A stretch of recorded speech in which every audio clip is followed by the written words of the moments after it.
कसा येऊ steam bath नंतरचा दणका विषय. तर कसं काय, आज होता जिम मध्ये स्टीम बाथ सेशन. माझ्या समोर आरसा आहे आणि मी बॉडी फ्लेक्स केली नाही असं कधी होऊच शकत नाही. या आता बनवूया आपण high protein oats mill. 50 gram oats मध्ये 5 बदाम आणि 5 काजू टाकून घ्या.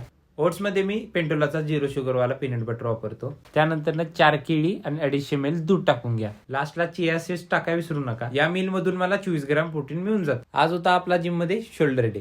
शोल्डरचा फुल वॉर्म अप घेऊन वर्कआउटची स्टार्टिंग हेवी शोल्डर प्रेसच्या 4 वर्किंग सेटने केली. या एक्सरसाइज मध्ये जास्तीत जास्त स्लो आणि कंट्रोल रिपिटेशन घेण्याचा प्रयत्न करा. या गाणं लावणाऱ्याचा सत्कारच घ्यायचा होता. नाचू का वर्कआउट करू हेच कळत नव्हतं. वर्कआउटवर गप फोकस करू. लॅटर रेझचे 4 सेट. त्यानंतर घेतले लास्ट एक्सरसाइज मध्ये फेस पुलोवरचे 4 सेट. आपला आजचा वर्कआउट इथे संपला. आता वेळ होती आपल्या दिवसाची लास्ट मिलची. लास्ट मिल मध्ये 4 अंडी आणि डाळ भात घेतला. यातून मला 40 ग्रॅम प्रोटीन भेटलं. चला आता भेटू आपण आता पुढच्या ब्लॉग मध्ये.